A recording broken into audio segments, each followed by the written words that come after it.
शांति 24 अगस्त 2020 साकार मुरली।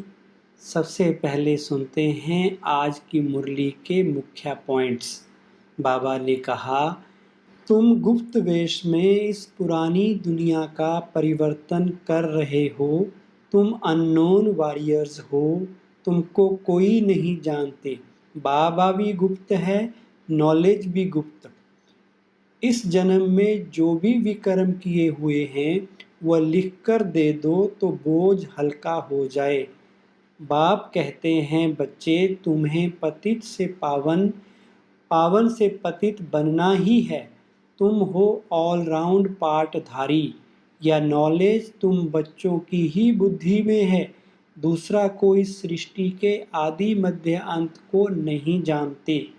बाबा ने समझाया है, जो राइटियस बातें हैं वो छुपाकर एरोप्लेन से सब जगह गिरानी है। बच्चे कहते हैं काम नहीं है। बाबा कहते हैं यह सर्विस तो बहुत है।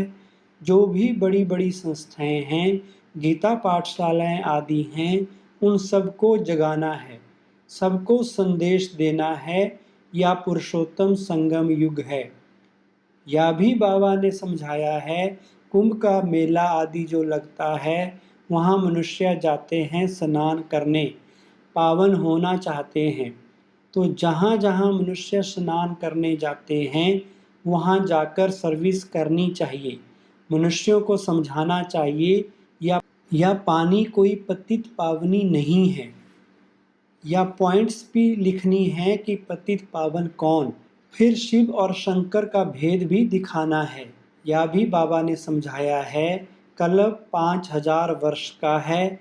मनुष्य 84 जन्म लेते हैं, ना कि 84 लाख। फिर बाबा ने कहा, बड़े ते बड़ा विक्रम है देह अभिमानी बनना।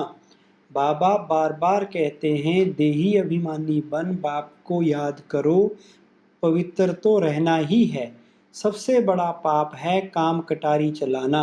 यही आदि मध्य अंत दुख देने वाला है। इसलिए सन्यासी भी कहते, ये काग विष्टा समान सुख है। तुम बच्चे 3 बाप का राज भी सबको समझा सकते हो। 2 बाप तो सब समझते हैं, लौकिक और पारलौकिक। और ये अलौकिक प्रजापिता ब्रह्मा फिर है यहाँ संगम युग पर। तुम सारी सृष्टि के कल्याणकारी हो। श्रीमत पर हम विश्व का कल्याण कर रहे हैं। बुद्धि में ये नशा रहना चाहिए। आज की वाणी का सार है, मीठे बच्चे सदा इसी खुशी में रहो कि हमने 84 का चक्कर पूरा किया। अब जाते हैं अपने घर, बाकी थोड़े दिन ये कर्म भोग है। प्रश्न, विकर्माजीत बनने वाले बच्चों को विकर्मों से बचने के लिए किस बात पर बहुत ध्यान देना है? उत्तर, जो सर्व विकर्मों की जड़ देह अभिमान है, उस देह अभिमान में कभी ना आए, या ध्यान रखना है। इसके लिए बार बार देही अभिमानी मन बाप को याद करना है। अच्छे और बुरे का फल जरूर मिलता है, अंत में विवेक खाता है।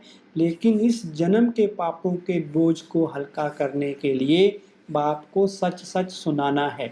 धारणा के लिए मुख्य सार है, नंबर 1, जब एकांत व फुर्सत मिलती है तो ज्ञान की अच्छी अच्छी पॉइंट्स पर विचार सागर मंथन कर लिखना है।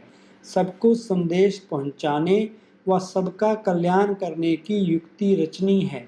नंबर 2, विकर्मों से बचने के लिए देही अभिमानी बन बाप को याद करना है।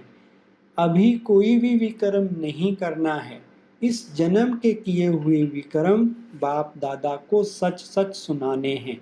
वरदान है, संपन्नता द्वारा संतुष्टता का अनुभव करने वाले सदा हर्षित विजयी भव। विस्तार है, जो सर्व खजानों से संपन्न है वही संतुष्ट है। संतुष्टता अर्थात संपन्नता। जैसे बाप संपन्न है, इसलिए महिमा में सागर शब्द कहते हैं। ऐसे बच्चे भी मास्टर सागर अर्थात संपन्न बनो तो सदा खुशी में नाचते रहेंगे। अंदर खुशी के सिवाय और कुछ आ नहीं सकता। स्वयं संपन्न होने के कारण किसी से भी तंग नहीं होंगे। किसी भी प्रकार की उलझन या विघ्न एक खेल अनुभव होगा। समस्या मनोरंजन का साधन बन जाएगी। निश्चय बुद्धि होने के कारण सदा हर्षित और विजयी होंगे। स्लोगन है, नाजुक परिस्थितियों से घबराओ नहीं, उनसे पाठ पढ़कर स्वयं को परिपक्व बनाओ। ओम शांति।